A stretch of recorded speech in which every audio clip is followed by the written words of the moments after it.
Assalamualaikum warahmatullahi wabarakatuh. Kali ini channel Mr. Surul Gurame akan membahas tema perbedaan budidaya gurame di kolam terpal, beton, dan tanah. Banyak sekali konten-konten yang membahas tentang budidaya gurame di bermacam-macam media, yaitu di media terpal, beton, ataupun media kolam tanah. Di sini saya hanya akan membahas perbedaan ketiga media tersebut. Namun sebelumnya, buat teman-teman yang belum subscribe, jangan lupa tekan tombol subscribe, like, share, atau nyalakan tombol notifikasinya. Oke, langsung saja kita bahas yang pertama. Ada pertanyaan seperti ini: kenapa sih harus budidaya gurame di kolam terpal atau beton, dan kenapa juga di kolam tanah? Ada banyak sekali alasan pembudidaya itu memilih media budidaya, karena kadang ada orang yang punya kolam tanah yang banyak dan luas, tetapi kadang masih membuat bak atau kolam terpal atau beton. Bagi kita selaku pembudidaya yang melakukan budidaya mulai dari 0 hari dan kadang sampai konsumsi, dengan kata lain, saya sebagai pemijah ikan gurame yang sudah melakukan praktek berkali-kali dengan segala suka dan dukanya, jadi paham benar kenapa orang memilih media tertentu untuk budidaya ikan gurame. Bagi pemijah, biasanya ketiga media tersebut itu dipakai semuanya, ya minimal 2 lah, yaitu terpal dan tanah. Jadi bagi kami pemijah, untuk menebar larva gurame yang baru umur 10 hari itu memang harus pakai kolam atau bak terpal atau plastik ataupun baliho atau bak beton, ya. Karena ikan gurame kecil itu, apalagi yang masih larva, itu sangat rawan dari predator.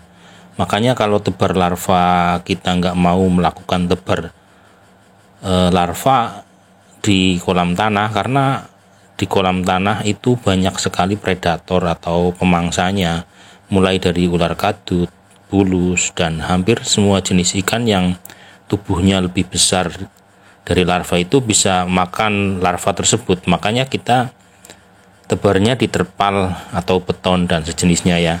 Itu alasan pertama.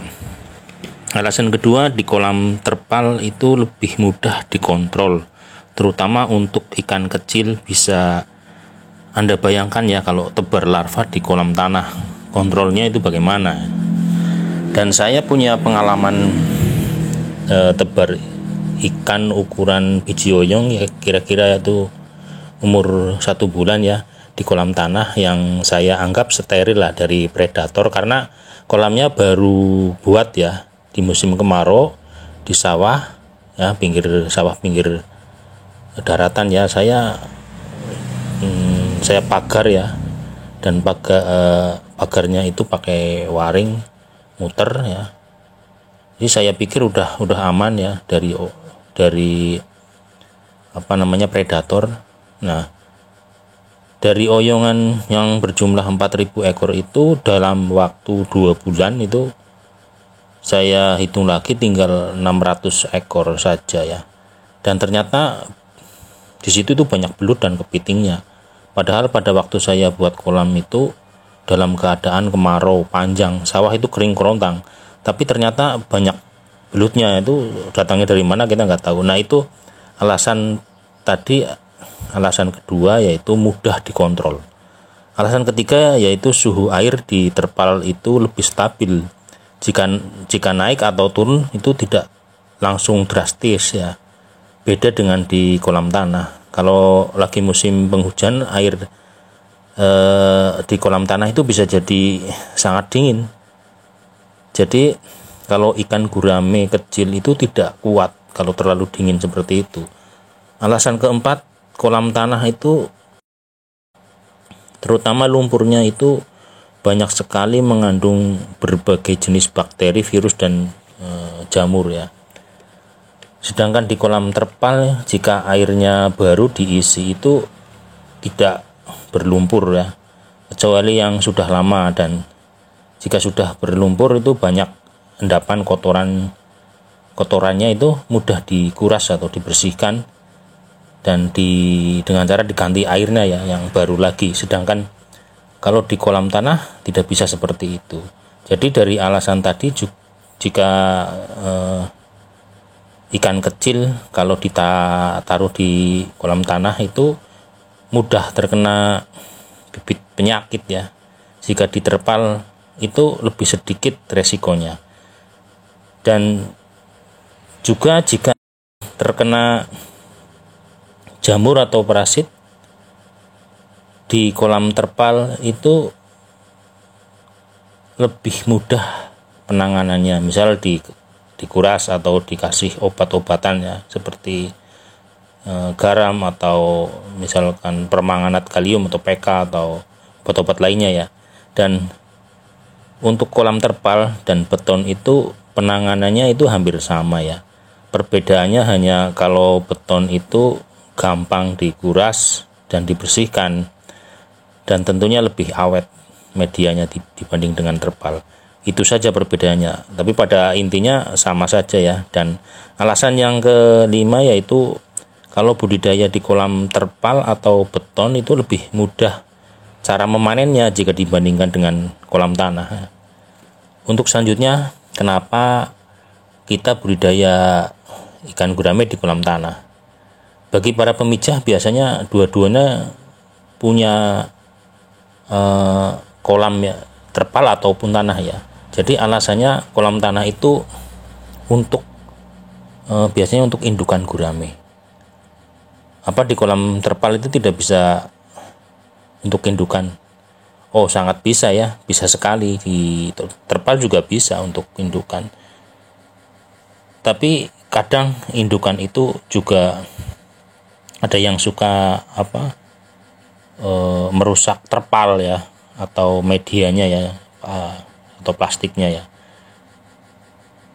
Dan di kolam tanah itu ikan biasanya lebih banyak mendapatkan pakan-pakan alami, jadi sangat bagus ya buat menambah nutrisi dan vitamin buat indukan itu, seperti plankton atau cacing-cacing itu lumayan bagus untuk nambah vitamin atau nutrisi buat indukan gurame ya.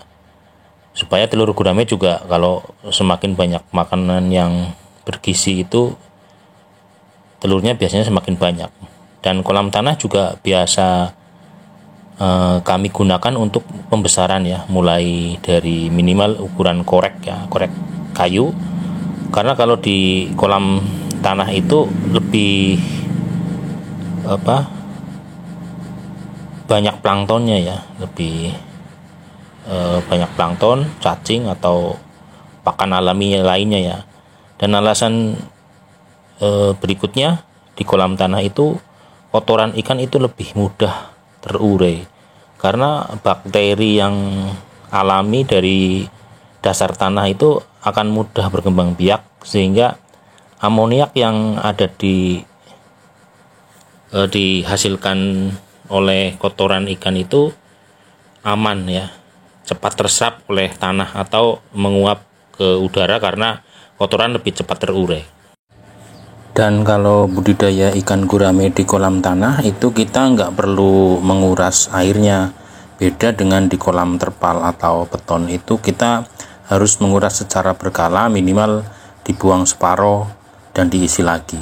Jika teman-teman ingin budidaya ikan gurame sampai ukuran konsumsi juga bagus ya, tidak kalah bagusnya jika dibandingkan dengan di kolam tanah. Ada kekurangan dan kelebihannya masing-masing. Kalau di kolam terpal atau beton itu harus rajin menguras, menyifon secara berkala, atau minimal membuang separuh airnya yang kotor diganti dengan yang baru supaya kualitas air lebih bagus atau kembali baik lagi ya. Dan kelebihan budidaya gurame di kolam terpal atau beton itu mudah dikontrol dan tidak khawatir jika musim kemarau tiba atau kering ya, itu datang biasanya nggak ada air. Kita masih tetap bisa berbudidaya ya, walaupun harus tahu cara menanganinya di musim kemarau supaya ikan tetap hidup. Itu bagaimana di musim kemarau. Tetapi paling tidak kelebihan yang paling baik itu kita masih tetap bisa budidaya ikan ya di musim kemarau. Beda dengan di kolam tanah. Di musim kering itu kolam juga ikut kering. Jadi kalau tidak punya bak penampungan ya terpaksanya ikan harus dijual.